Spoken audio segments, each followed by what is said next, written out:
Newscast is starting.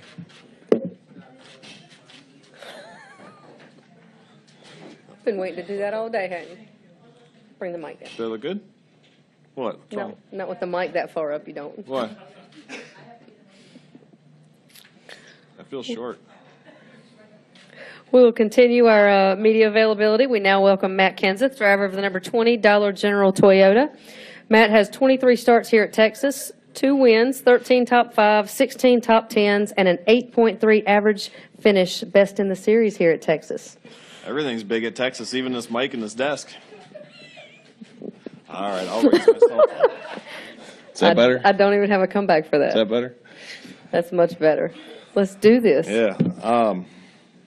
I forgot what you said, but thanks. That was a great intro. Talk a little bit about coming into Texas and your impressive resume at this track and how you feel about your... Yeah, I mean, typically Texas has been, I felt like, one of our better tracks, at least statistically, and, you know, how we've generally performed here. Last spring we didn't run particularly well. Last fall we ran better. I got myself put to the back kind of toward the middle of the race and was able to work our way back to 4th or something like that. So it's a fun track. It's one I've always really enjoyed since the first time I've came here. So I'm looking forward to this weekend. You know, there's a few different things with that new right side tire and obviously the new rules on the cars and all that stuff. So I'm looking forward to getting started. Okay, we'll take questions from Matt. Please raise your hand. We'll start up here up front with Bob. Bob Hocker, Sporting News. Hi, Bob. How are you? Good. When trying to decide, do you get involved in decisions on tire pressures and all that, or do you just say, tell me what I'm running and, you know, how hard I can push it? Neither, really. No, I mean, I think that's, you know, some of it's regulated, some of it's recommended, some of it's, you know, teams through time, you know, figuring out whatever you can do to make your car faster or to try to get an edge. So I think, you know, things are constantly changing and you're trying to keep up with that. You know, you always try to figure out how to go as fast as you can without having a failure, whether that's with, you know, engines, parts and pieces, components, tires, whatever it may be. I mean, I think it's always kind of been like that. Okay, we'll take our next question from Alan. Go ahead. Alan Cavano, NASCAR.com. I know it's months away, but come the fall, if you win this race, you're going to Homestead with a shot at the championship. So with that little twist, how much of you or your team are thinking about the fall race and what, you know, what, I don't know, maybe you can learn something this week for the fall race? Yeah, I mean, that's a long ways away.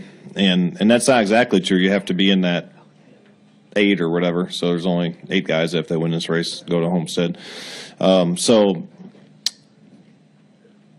you always hope to be learning for the next time you go back when you go to racetracks that you go to 2 times for sure, especially if you feel like, you know, like this time around the rules package is a little bit different. You know, there's a few things that have changed and we're still trying to, I think, get our arms around that as tight as we'd like or as tight as we had around last year's package. It's still different. We're still learning. So I think we're going to probably, no matter how you leave here, I'm sure the setups and what we're doing and all that stuff is going to evolve a lot before we come back in November. But for sure, I think you want to, you know, if you run good in the first time, you probably have a little more confidence coming back the second time.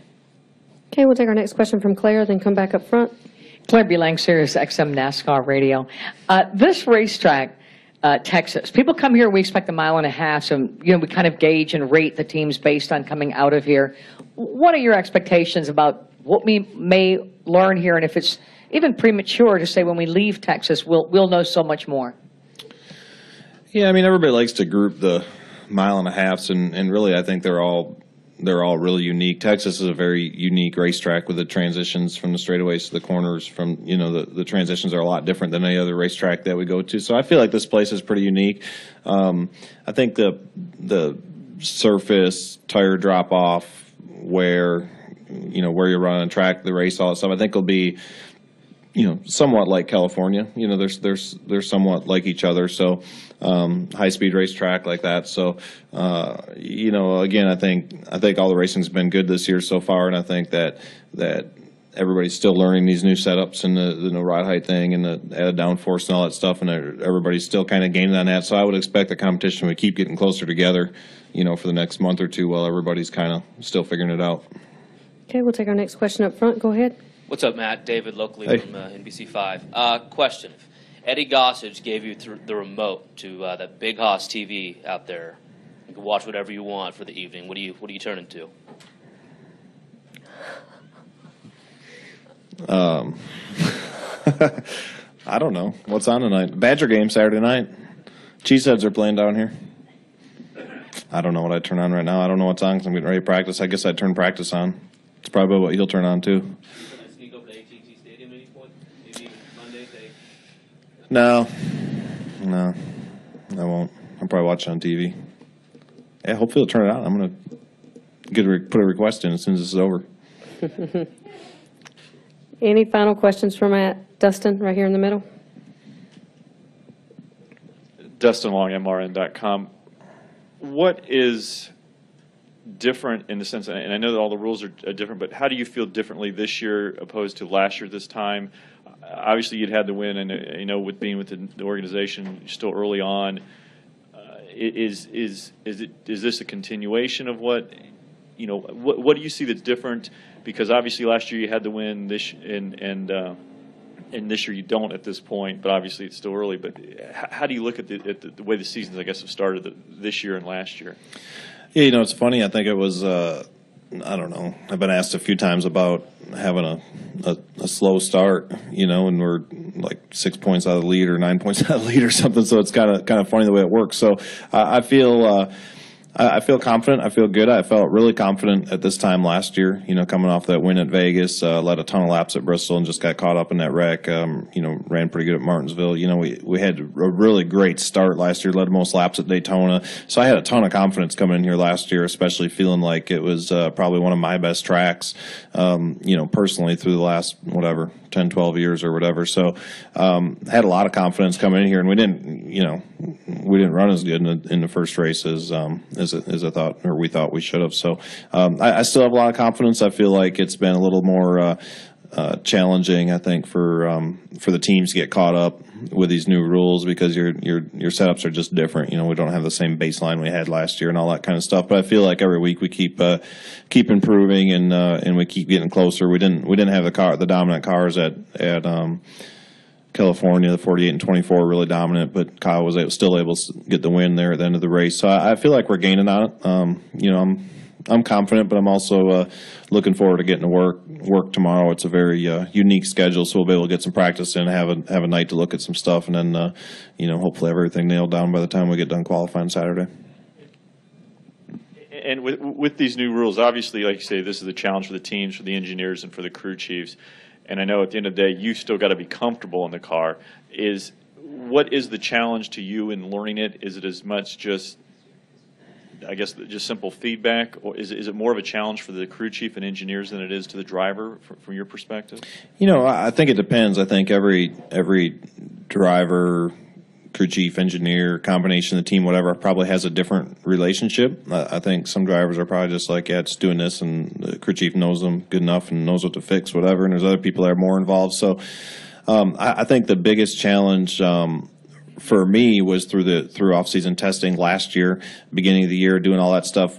I kind of got a feel for changes. I kind of got an idea for, you know, if Kyle's setup looked like this and Denny's looked like that, then if mine looked like that, you know, we're probably going to be out in the same spot as far as speed and what we like, that type of things. And this just changed all that. It's kind of like totally starting over, you know, because you're just things are different. So there's been, I feel like, some catching up to do, you know, for my part, because even already by this time last year, you know, if Jason was to, you know, if I'd say a certain thing about the car and he made this change, you know, we knew more times than not that was going to give me this feel, you know, and that's kind of gone. You're kind of relearning that just because it's just different with that ride height thing. Just really opened up the toolbox, which I think, by the way, is great. I think the more tools we have to work with, the better, the more interesting it is. I think it creates more passing because it gets the field kind of spread out a little bit in a way. So it's just been different. It's just been a learning process. We're just trying to still get a good baseline, you know, and get good feel off changes and, you know, what it's going to do.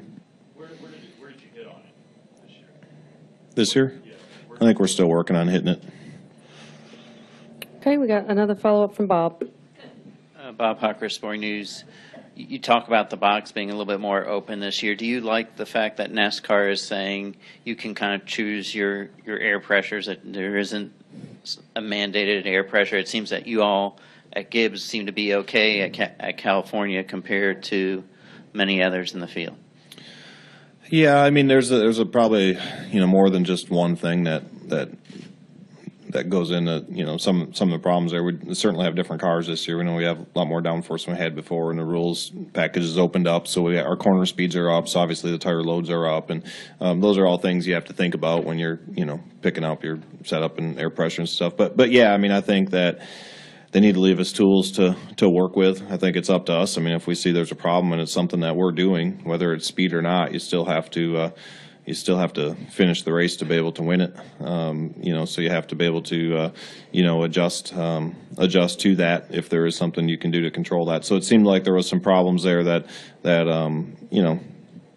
maybe could have been avoided.